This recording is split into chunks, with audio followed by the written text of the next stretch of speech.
আল্লাহর কসম করে বলছে 7 দিনের মধ্যে আপনার কোনো ঋণ থাকবে না। কোরআনের এই আয়াতের আমলটি যদি আপনি করতে পারেন, আল্লাহর কসম করে বলছি 7 দিনের মধ্যে আপনার কোনো ঋণ থাকবে না। লক্ষ কোটি টাকা ঋণও যদি থাকেন, আল্লাহ তাআলা গায়বী খাজানা থেকে এটা আপনাকে পূরণ করে দিতে পারেন। কারণ আল্লাহু দাঈফু লিমান ইয়াশাউ ওয়াল্লাহু ওয়াসিউন আলিম।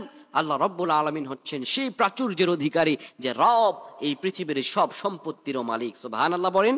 প্রিয় বন্ধুগণ, আজকে আপনাদেরকে একটি আয়াত এবং রাসূল সাল্লাল্লাহু আলাইহি ওয়াসাল্লামের 2টি শেখানো দোয়া আপনাদেরকে শিক্ষা দিব। রাসূল সাল্লাল্লাহু আলাইহি সাল্লাম বলেন, কারো যদি পাহাড় পরিমাণ ঋণও থাকে, আর যদি কোনো ব্যক্তি এইভাবে আল্লাহ সুবহানাহু ওয়া তাআলার কাছে প্রার্থনা করে, আমার রব সঙ্গে সঙ্গে তা কবুল করে নেবেন। পৃথিবীর কেউ আল্লাহ তাআলার এই দয়া থেকে তার বান্দাকে মাহরাম করতে পারবে না। সুবহানাল্লাহ পড়েন। আয়াতটি আপনি পাঠ করবেন আল্লাহ রাব্বুল আলামিনের কাছে। এই আয়াতটি আপনি 7 দিন একটানা পাঠ করবেন।